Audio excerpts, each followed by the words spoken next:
ভারত থেকে বিদ্যুৎ আমদানির খরচে নতুন চার্জ দিতে হবে বাংলাদেশকে। প্রতি ইউনিট বিদ্যুতের জন্য বাড়তি ভারতীয় রুপি দাবি করেছে ভারত। এই চার্জ সামান্য হলেও অনেকদিন ধরে বিপুল পরিমাণ বিদ্যুৎ আমদানি হলে এর আর্থিক বড় প্রভাব পড়বে। এ বিষয়ে মতামত চেয়ে গত 18 আগস্ট অর্থ বিভাগে চিঠি পাঠিয়েছে বিদ্যুৎ বিভাগ।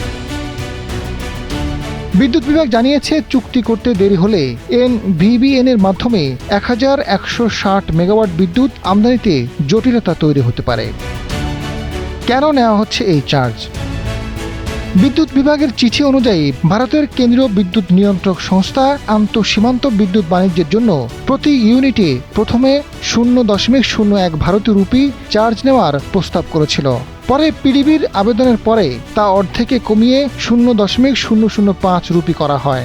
ভারত থেকে নেপাল ও ভুটানে বিদ্যুৎ বাণিজ্যের ক্ষেত্রেও একই হারে এসএনএ চার্জ নেওয়া হচ্ছে।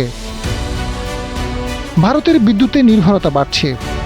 বিভিন্ন চুক্তির আওতায় ভারত থেকে সর্বোচ্চ 2656 মেগাওয়াট বিদ্যুৎ আমদানির সুযোগ রয়েছে বাংলাদেশের। এর মধ্যে এনভিবিএন এর মাধ্যমে সরকারি পর্যায়ে এনটিপিসির কেন্দ্র থেকে 250 megawatt, Damodar valley corporation DVC থেকে 300 মেগাওয়াট এবং ত্রিপুরা স্টেট ইলেকট্রিসিটি কর্পোরেশন থেকে 160 মেগাওয়াট বিদ্যুৎ আমদানির ব্যবস্থা রয়েছে।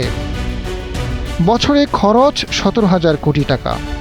2024-25 অর্থ বছরের হিসাবে আদানি পাওয়ার, এনভিবিএন, পিটিসি ইন্ডিয়া ও সিম্বোকর্প এই 4 উৎস থেকে বাংলাদেশে প্রায় 1,641 কোটি ইউনিট বিদ্যুৎ আমদানি করেছে।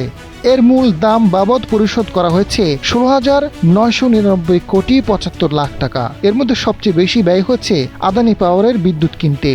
803 কোটি ইউনিট বিদ্যুতের আমদানির বিপরীতে প্রতিষ্ঠানটিকে দেওয়া হয়েছে 11,933 কোটি 44 লাখ টাকা। এদিকে দেশে গ্যাসের সংকটের কারণে স্থায়ীভাবে বিদ্যুৎ উৎপাদন ব্যাহত হলে আমদানি নির্ভরতা আরও বাড়তে পারে। সেক্ষেত্রে ভারত থেকে বিদ্যুৎ আমদানির পরিমাণ বাড়ার সঙ্গে সঙ্গে এসএনএ চার্জ বাবদ বাংলাদেশের ব্যয়ও বাড়বে। আজাদ ফারুক, সময়ের আলো।